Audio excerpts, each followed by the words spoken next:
नमस्कार, मैं Rahul SOL counsellor अपने YouTube चैनल यू अड्डा पर आप सभी एसओएल के विद्यार्थियों का स्वागत करता हूं।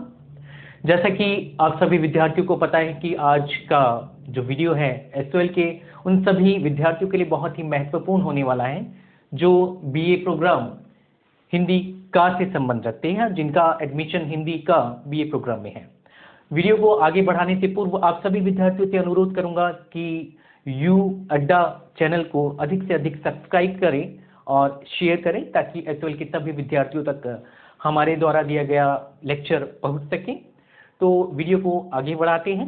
सबसे पहले मैं आप सभी विद्यार्थियों को सिलेबस से अवगत करवाना चाहूँगा, क्योंकि सबसे महत्वपूर्ण जो तत्व होता है, सबसे महत्वपूर्ण जो हिस्सा होता है वह सिलेबस होता है।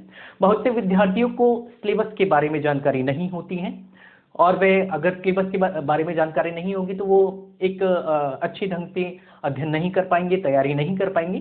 तो चलिए सबसे पहले शुरुआत करते हैं सिलेबस के बारे में। आज हम करने जा रहे हैं बीए प्रोग्राम का हिंदी डिसिप्लिन ए, हिंदी भाषा और साहित्य का इतिहास। हिंदी भाषा और साहित्य के इतिहास को आपकी सिलेबस के अनुसार मुख्य रूप से 4 भागों में विभाजित किया गया है। हम सभी भागों पर चर्चा करेंगे इस वीडियो के माध्यम से। सबसे पहले हम इकाई 1 पर चर्चा कर लेते हैं। इकाई 1 के अंतर्गत जो आपका सिलेबस है हिंदी भाषा का विकास, इससे इस सिलेबस में हम हिंदी भाषा के विकास पर अध्ययन करेंगे। इसके सामान्य परिचय पर चर्चा करेंगे हम। इसके बाद हिंदी भाषा की बोलियां, हिंदी भाषा की जो बोलियां हैं उस पर हम चर्चा करेंगे। साथ ही इकाई 1 का जो भाग ख है हिंदी साहित्य का इतिहास, इसके अंतर्गत हम आदिकाल पर चर्चा करेंगे। आदिकाल का काल विभाजन और नामकरण पर हम चर्चा करेंगे। इकाई ख का भाग 2 आदिकाल की प्रमुख प्रवृत्तियां, जिसमें रासो साहित्य, धार्मिक साहित्य और लौकिक साहित्य पर हम चर्चा करेंगे। तो यहाँ मैं उम्मीद करता हूं कि आपको हिंदी का जो सिलेबस है, जो इकाई 1 है, उसके बारे में पूर्ण जानकारी प्राप्त हो गई होगी। चलिए हम आगे बढ़ लेते हैं, अपने लेक्चर को आगे बढ़ाते हैं। अब हम चर्चा करने जा रहे हैं हिंदी भाषा का विकास, सामान्य परिचय। तो सबसे पहले हिंदी भाषा का उद्भव और विकास पर हम चर्चा कर लेते हैं। हिंदी भाषा के सामान्य परिचय पर हम चर्चा कर रहे हैं। सबसे पहले मैं आपको हिंदी की उत्पत्ति कहाँ से हुई, हिंदी का जन्म कहाँ से हुआ, या हिंदी से अभिप्राय क्या है। हिंदी शब्द संस्कृत के सिंध से बना है। जिस प्रकार पहाड़ों में रहने वालों को पहाड़ी कहा जाता है, उसी प्रकार सिंध नदी के आसपास बसने वालों को सिंध कहा जाता था। जैसा कि आप सभी विद्यार्थियों को ज्ञात होगा कि भारत में मध्य एशिया और मंगोलिया से जो लोग आकर बसे थे, वे सिंध नदी के आसपास के रहने वाले लोगों को सिंध कहते थे। अब इस सिंध से ही, सिंध शब्द से ही हिंदी का विकास हुआ या हिंदी का शब्द बना, हिंदी का। अब हिंदी का में हिंदी का अर्थ है हिंदी बोलने वाला या हिंदी का। इसी से हिंदी की उत्पत्ति मानी गई। तो यहां मैं समझता हूं हिंदी जो शब्द है वह सिंध से बना है। जैसा कि मध्य एशिया और मंगोलिया से यहाँ आकर लोग बसे थे और सिंध नदी के आसपास के लोगों को सिंधी कहा जाता था, इसी से हिंदी शब्द की उत्पत्ति हुई। इसके बाद हम बात करते हैं उद्भव क्या होता है और विकास क्या होता है। उद्भव का अर्थ होता है जन्म या शुरुआत,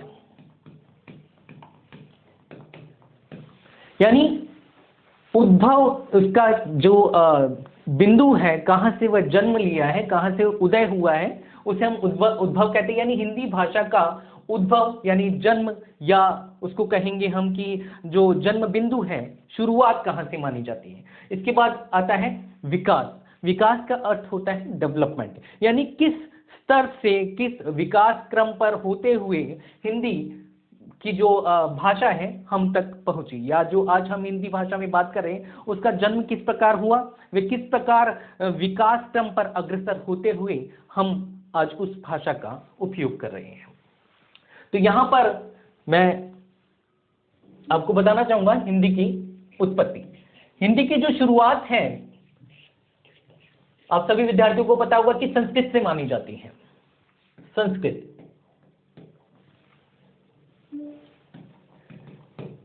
से हिंदी का जन्म माना जाता है।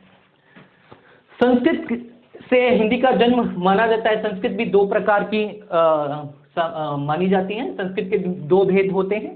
सबसे पहला है वैदिक संस्कृत,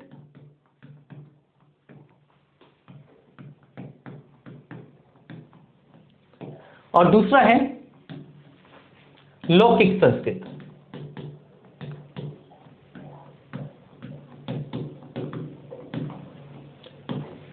जिस हिंदी का आज हम उपयोग कर रहे हैं उसकी जो जन्म संस्कृत से माना जाता है, यानी उसकी जननी जो है संस्कृत से शुरुआत मानी जाती है। तो सबसे पहले हम बात कर लेते हैं वैदिक संस्कृत। वैदिक संस्कृत जो भाषा, वैदिक संस्कृत जैसे कि नाम से पता चल रहा है वेदों की भाषा।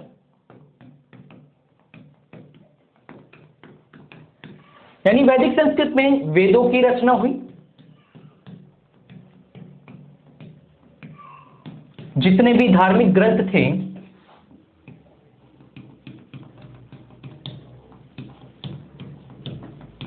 उनकी रचना हुई, उपनिषदों की रचना हुई।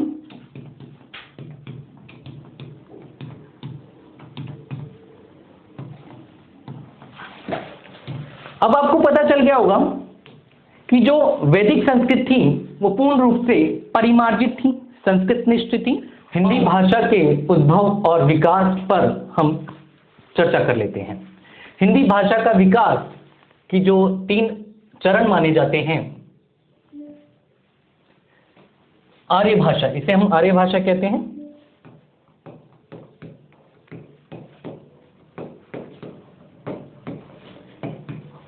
पहला है प्राचीन आर्य भाषा,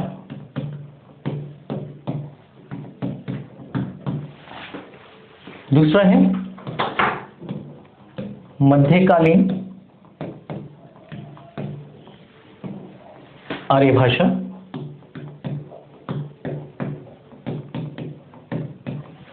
और तीसरा है आधुनिक आर्य भाषा।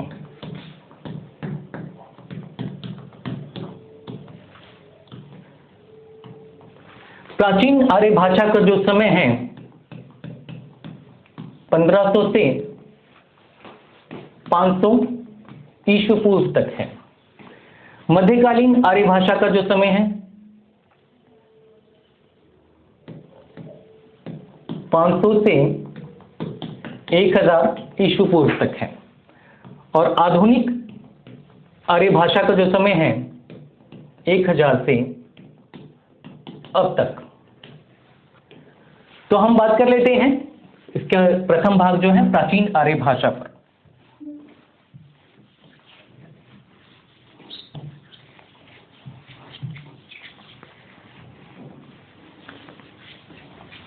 प्राचीन आर्य भाषा जिसका समय 1500 से 500 ईस्वी तक माना जाता है।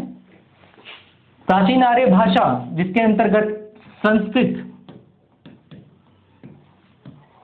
आती है। संस्कृत भी, इसमें संस्कृत के 2 भाग शामिल हैं, वैदिक संस्कृत और लौकिक संस्कृत।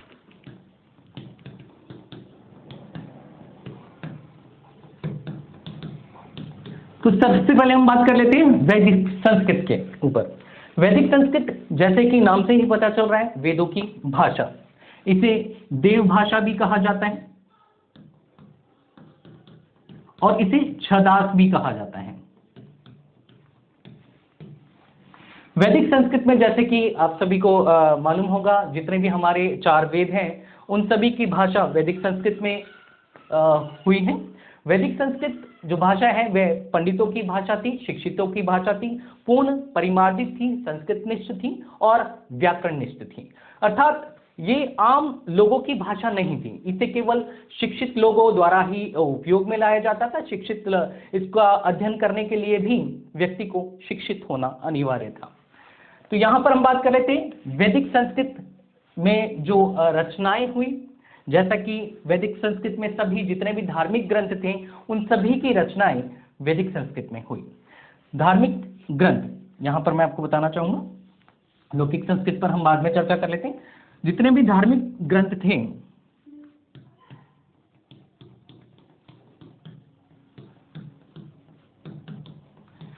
उनकी रचनाएं वैदिक संस्कृत में हुई। धार्मिक ग्रंथ जैसे उपनिषद, ब्राह्मण ग्रंथ,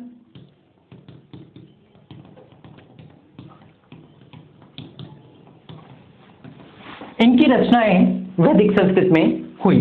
वैदिक संस्कृत जैसा कि मैं आपको बता चुका हूं कि धार्मिक भाषा थी। वैदिक संस्कृत के जो रचयिता थे कालिदास, इनकी जो रचना है अभिज्ञान शकुंतलम, भामह, दंडी, और भी बहुत सारे जो है इसमें इनके रचयिता हैं। वैदिक संस्कृत के बाद आता है लौकिक संस्कृत। अब मुझे आशा है कि प्राचीन आर्य भाषा जिसमें संस्कृत के दो भाग हैं, वैदिक संस्कृत और लौकिक संस्कृत। वैदिक संस्कृत पर हम चर्चा कर चुके हैं। आशा करता हूं कि आपको वैदिक संस्कृत के बारे में पता चल गया होगा। इसका जो समय है 1500 ईस्वी से 500 ईस्वी तक है। अब हम बात कर लेते हैं लौकिक संस्कृत की। प्राचीन आर्य भाषा के अंतर्गत जो संस्कृत का दूसरा भाग है वह है लौकिक संस्कृत। लौकिक का अर्थ है लोक, अर्थात लोगों से जुड़ी हुई, यानी ये आम लोगों की भाषा थी। आम लोगों के लिए जो रचनाएं हुई उसमें इसका समावेश हुआ। तो लौकिक संस्कृत के अंतर्गत भी धार्मिक रचना हुई, लेकिन वह आम लोगों की भाषा थी। इसमें जो रचयिता थे जैसे कि तुलसीदास जी, गोस्वामी तुलसीदास,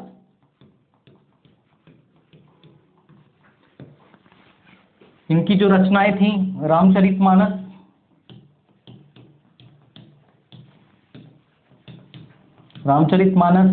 बहुत ही प्रसिद्ध हमारा धार्मिक काव्य है, जिसके आज भी जो है लोगों के घरों में रखा जाता है। और इसमें राम की कहानी है जो कि लोगों के जनमानस को एक संदेश देती है कि किस प्रकार के राम जो है मर्यादा पुरुषोत्तम थे, उसी प्रकार सभी उनका आगमन करना चाहिए। और उन्हीं के प्रकार जिस प्रकार से उन्होंने जो है लोगों के हित के लिए अपना राज्य छोड़ दिया, उसी प्रकार से ये लोगों को एक संदेश देती हैं। इसमें जो अगला कृति है वह महाभारत। महाभारत भी लौकिक संस्कृत के अंतर्गत ही आती है, वेद व्यास जी द्वारा रचित जो रचना थी। तो यहां पर हम वैदिक संस्कृत और लौकिक संस्कृत के बारे में अध्ययन कर चुके हैं। इसके बाद आता है आर्य भाषा का मध्यकालीन आर्य भाषा।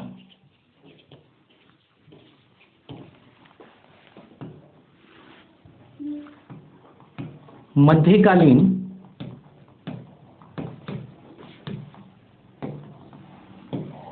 आर्य भाषा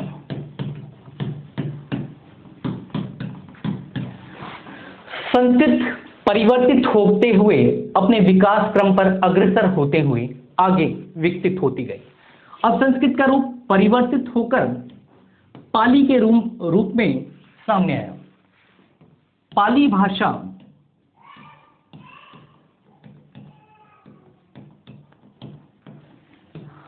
जो कि बौद्ध धर्म की भाषा थी,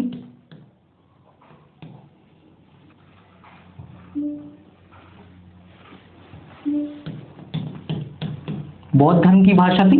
जितने भी बौद्ध धार्मिक ग्रंथ थे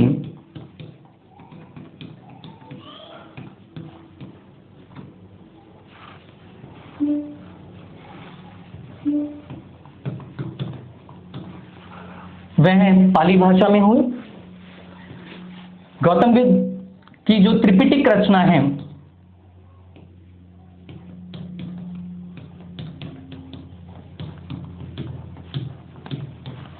वह है पाली भाषा में ही इसकी रचना हुई। इसके बाद पाली भाषा में सम्राट अशोक के शिलालेखों पर इसका प्रयोग मिलता है।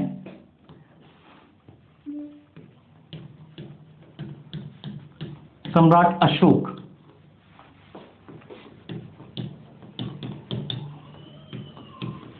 इनके जो शिलालेख थे उन पर पाली भाषा का प्रयोग मिलता है। सम्राट अशोक जो कि बौद्ध धर्म के अनुयायी थे, उन्होंने बौद्ध धर्म के प्रचार प्रसार के लिए जितने भी जो अपनी रचनाएं की या उनकी आम जन की जो उनकी भाषा थी जन समुदाय की, वह पाली भाषा थी। तो आमतौर पर हम कह सकते हैं कि जो पाली भाषा थी वह बौद्ध धर्म की मुख्य भाषा थी। तो यहां पर मैं समझता हूं कि पाली भाषा भी आपको समझ में आ गया होगा। सबसे पहले मैं फ्लैशबैक में जाता हूं कि संस्कृत से भाषा का जन्म हुआ, आर्य भाषा का जन्म हुआ। उसके बाद संस्कृत के भी दो रूप सामने आए हैं, वैदिक संस्कृत और लौकिक संस्कृत। वैदिक संस्कृत और लौकिक संस्कृत के बाद जो परिवर्तित रूप था या विकास क्रम आगे बढ़ा तो पाली भाषा की हमारे सामने प्रस्तुत हुई। इसके बाद पाली भाषा के विकसित होते हुए भाषा आगे बढ़ी।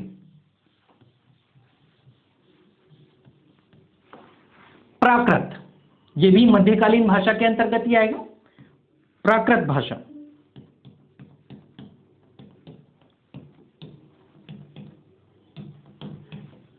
प्राकृत भाषा थी वह जैन धर्म की भाषा थी। जिस प्रकार पाली भाषा बौद्ध धर्म की भाषा थी, उसी प्रकार प्राकृत भाषा जैन धर्म की भाषा थी। जैन धर्म के जितने भी धार्मिक ग्रंथ लिखे गए, जितने भी धार्मिक ग्रंथ लिखे गए वह प्राकृत भाषा में ही लिखे गए। इसके बाद जो भाषा का अगला चरण था अपभ्रंश। अपभ्रंश भाषा,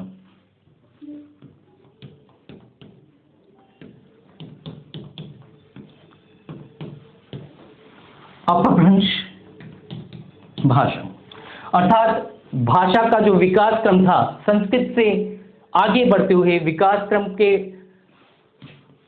आगे चलकर अपभ्रंश भाषा तक पहुंच गया। इसे हम अवहट भाषा भी कहते हैं।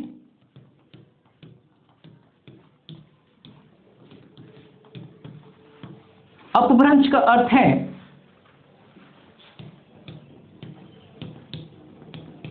दूषित या मिला हुआ।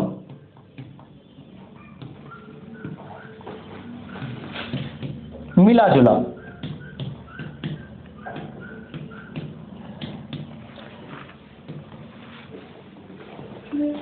अपभ्रंश भाषा से ही हिंदी की जन्म की शुरुआत मानी जाती है।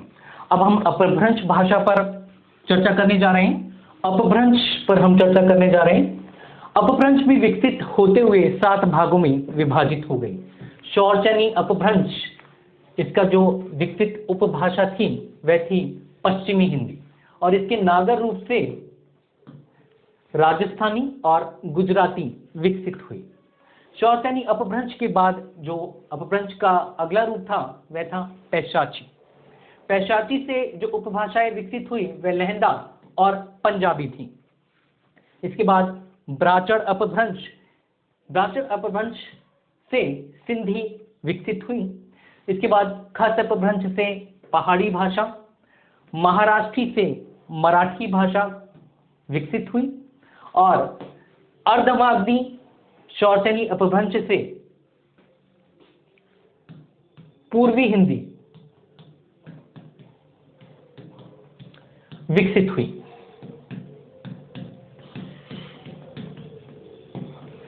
इसके बाद मागधी से बिहारी, बंगाली, उड़िया और असमी भाषा का उदय हुआ। एक बार फिर से मैं आपको समझाना चाहूंगा, अपभ्रंश के 7 रूपों में विभाजित हो गई। अपभ्रंश के 7 रूप से जो उपभाषाएं विकसित हुई, शौर्चनी अपभ्रंश से पश्चिमी हिंदी विकसित हुई। इसके नागर रूप से राजस्थानी और गुजराती उपभाषा का उदय हुआ।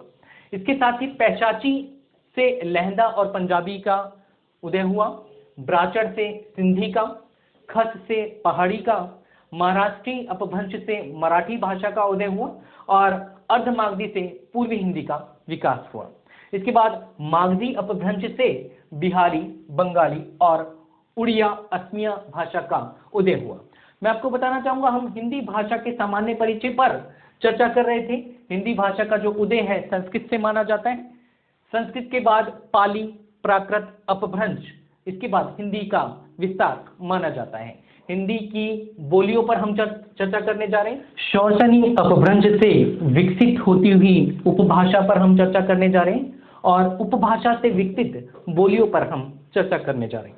जैसे कि शौर्सनी अपभ्रंश से विकसित जो पश्चिमी हिंदी है, पश्चिमी हिंदी से जो बोलियां का उदय हुआ या विकसित हुई, उनमें कौरवी, जिसे हम खड़ी बोली भी कहते हैं, ब्रज भाषा, ब्रज की भाषा, ब्रज और ब्रज के आसपास के क्षेत्रों में बोली जाने वाली भाषा, हरियाणवी, हरियाणा क्षेत्र के आसपास बोली जाने वाली भाषा, बुंदेली, कन्नौजी और दक्षिणी हिंदी।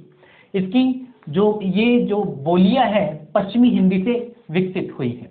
इसके बाद हम बात कर लेते हैं अर्धमागधी।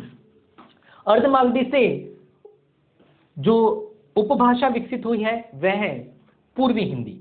इसकी जो बोलियां हैं अवधी, बघेली और छत्तीसगढ़ी है। इसके बाद राजस्थानी उपभाषा से मारवाड़ी, जयपुरी, मेवाती और मालवी बोलियों का उदय हुआ। पहाड़ी से पश्चिमी पहाड़ी, जिसे हम कुमाऊनी भी कहते हैं, और गढ़वाली का उदय हुआ। बिहारी भाषा से भोजपुरी, मगही और मैथिली भाषा का उदय हुआ। अब हम बात कर लेते हैं भाषा और बोली में क्या अंतर है। तो भाषा का जो क्षेत्र है वह बहुत बड़ा होता है, उसके बोलने वालों की संख्या बहुत अधिक होती है और उसका जो क्षेत्रीय रूप है वह बोली की तुलना में बहुत अधिक होता है। अर्थात हम कहते हैं जैसे हिंदी एक भाषा है, पूरे भारतवर्ष में बोली जाने वाली भाषा हिंदी है, तो हम इसे भाषा का रूप कहेंगे। परंतु जो एक बोली होती है उसका एक सीमित क्षेत्र होता है।